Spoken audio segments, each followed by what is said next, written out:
সুপ্রিয় দর্শক শ্রোতাবৃন্দ, আপনাদের আজকে দেখানোর চেষ্টা করব যারা বাড়ি চুই করেছেন এবং নিজেরা চারা উৎপাদন করতে চান নিজেদের প্রয়োজনে। তো সহজ পদ্ধতিতে চারা উৎপাদনের আমি একটা পদ্ধতি দেখাচ্ছি আপনাদের যারা নতুন। তো দেখেন, এই যে আমার একটা যে ডোকা, চুইয়ের ডোকা, তো এখান থেকে শিকড়টা এই মাটিতেই লেগে গেছে। তো আমি মাটি সহ এখান থেকে গিট, এই পাশের গিটটা কাটলাম। কাটার পরে এবার আমি একটা ইয়ে করলাম যে কাঠি তৈরি করে নিছি। যেহেতু এখানে আমি হয়তো ধারালো দা কাঁচি দিয়ে আমি উঠাতে পারতাম, কিন্তু হয় কি যে এখানে যেহেতু নতুন শিকড় গজানো, অনেক শিকড় কেটে যেতে পারে। তো এরকম একটা কাঠি তৈরি করে নিলে দেখা যাচ্ছে এক পাশ যদি হালকা করে আলগোছলে বসায় আপনি যদি চান না দেন, দেখেন শিকড় ছিঁড়বে না, আস্তে করে আলগা করে মাটির চাং সহ উঠে আসছে। এখানে একটা পলিথিন ক্ষতিকর। তো এই দেখেন এখানে চাং সহ উঠে আসছে। তো মাটির যে অংশে ধরে আছে গাছটা, সেই অংশ ব্যতীত আপনার বাকিটুকু মাটি আপনি আস্তে করে ভেঙে দিবেন এবং এই মাটি সহ এই দেখেন শিকড় গজানো। তো এভাবে আলগা করে আপনার এই যে পলি ব্যাগের ভিতরে রাখবেন, শিকড়গুলো যেন বাইরে না থাকে।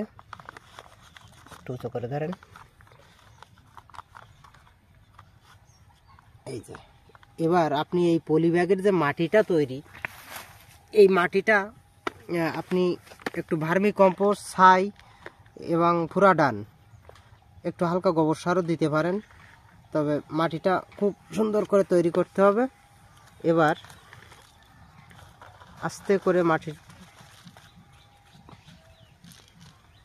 পলি ব্যাগে যে খালি অংশটুকু ছিল, এটা মাটি দিয়ে আমি পূর্ণ করে দিলাম। খুব নিচে এটে দেওয়া যাবে না, পকেটের উপরের অংশেই চারার অংশটুকু বসবে। এটা করলাম আমি একটা।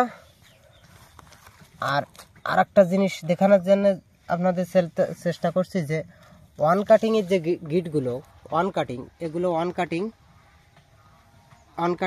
এবার দেখাবো আপনার টু কাটিংয়ের, 2 গিটের চারার একটা কাটিং। দেখেন আমি এখান থেকে কেটে নিলাম। কেটে নেওয়ার পর আস্তে করে চান্না দিয়ে আমি উঠালাম মাটি সহ। বহুত শিকড়। এটা দুটো গিট আছে, দুটো গিটের কাটিং, টু কাটিং বলে এটা। তো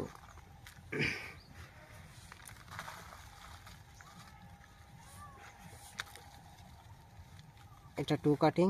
এবার পানি দিয়ে দিতে হবে। এবার অন কাটিং দেখেন এখানে আমি কেটে রাখছিলাম, এই যে শিকড় গজানো অন কাটিং, এটাও আপনি দিতে পারেন এভাবে। একদম সহজ পদ্ধতি এবং ঝুঁকিমুক্ত চারা। আপনি যদি এটা এভাবে যদি করেন, হয়তো আপনার 100 চারা যদি পাতান, তা আমি মনে করি 70, 80, 90টাও পর্যন্ত টিকতে পারে। আমি এই পদ্ধতিতে এখন পর্যন্ত চারা উৎপাদন করছি। হয়তো আমার ওইভাবে সেট পদ্ধতি নাই যে অনেক ঝুঁকি নিয়ে এইরকম ডোগা থেকে আমি চারা তৈরি করব, জার্মিনেশন করব, ওটা আমার এখনও পরিবেশ হয়নি। তো এই পদ্ধতিতে এখনও পর্যন্ত ভালো রেজাল্ট আসছে।